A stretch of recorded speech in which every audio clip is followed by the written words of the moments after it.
होइन हौ दाइ, यो घोडा है खच्चड हो। रागा हो भाइ। सधैँभरि बाङ्गो बाङ्गो मात्रै बोलेर तेरो जुनी चल्छ। खै अहिलेसम्म चलिरहेछ त। को मामा हो फेरि यो गणेश दास? तेरै मामा हो, थपक्क ढोक। आज अल्छी लाग्छ भोलि ढोकौँला। सुटुको छोरी त्यही होइन हौ। हो नि दाइ, राम्री केटी त टाढेबाट छर्लङ्गी चिनिछ कि दाइ? अब त अलिक सप्रिँदैन छोरा। यो मुला जिन्दगी सप्रिने सुख छैन, बिग्रिने सुख छैन। अब लाग्ने हो सहरतिर। आफ्नै गाउँमा त सिन्का बाँच्न सकेका छैनस्। ए भाउ तुम यहाँ से अभी खुरु कवरला नापिन भने 2 दिन पछि हुन्छ तिम्रो के जान्छ? कसरी जित्नुहुन्छ मामा? आफै भोट हालेर जित्ने? 50,000 भोट ल्याएर जित्छु। पुरै जिल्लामा 8,000 भोट होला।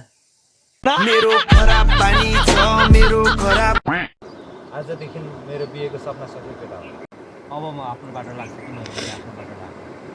हरेस नखान न दाजु, सपना त पुरा गर्नु पर्यो नि। नत्र मरेर जाँदा यमराजले के गरेर आइस भन्ने सोध्यो भने के जवाफ दिनु? केटीले धोका दियो प्रभु, कुमारै आए भनेर भन्ने नि।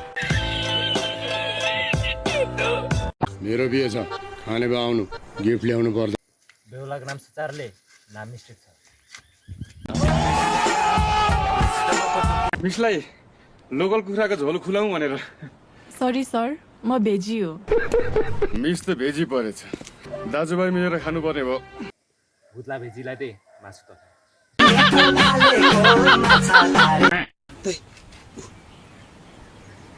ये सब क्या देखना पड़ रहा है?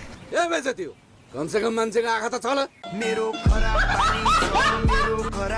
के विषय पढाउँछ यसले?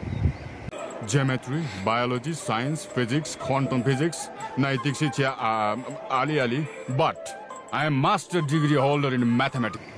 कतिमा 30 मार्क गर्दै? ऊ अहिले बेरोजगारहरूको अध्यक्ष छ। बेरोजगारहरूको होइन, युवाहरूको अध्यक्ष। अब काजीको जीवनमा न अर्को बिहे हुन्छ न अर्को प्रेम। अहिले पनि जिसिएको मात्रै हो भान्जा। मेरो पनि छोरी सस्तो छ। छोरी पनि बेच्ने चिज हो र सस्तो र महँगो। यसपालि यिनीहरूले दाजुको बिहे पो गर्देला कि भनेको त आफू पो सुर कसेको छ त। क्या हो? तिम्रो छोराको चिन्ता गर्नु पर्दैन, म एउटा बुट्टी दिन्छु, मास्टरनीको कम्बरमा थाहा नपाइकन बाँधिदिनु। गाई बाख्राले दाम्लो बाँधे जस्तो सजिलो हुन्छ? मान्छेको कम्बरमा थाहै नपाई बुटी बाँध्न?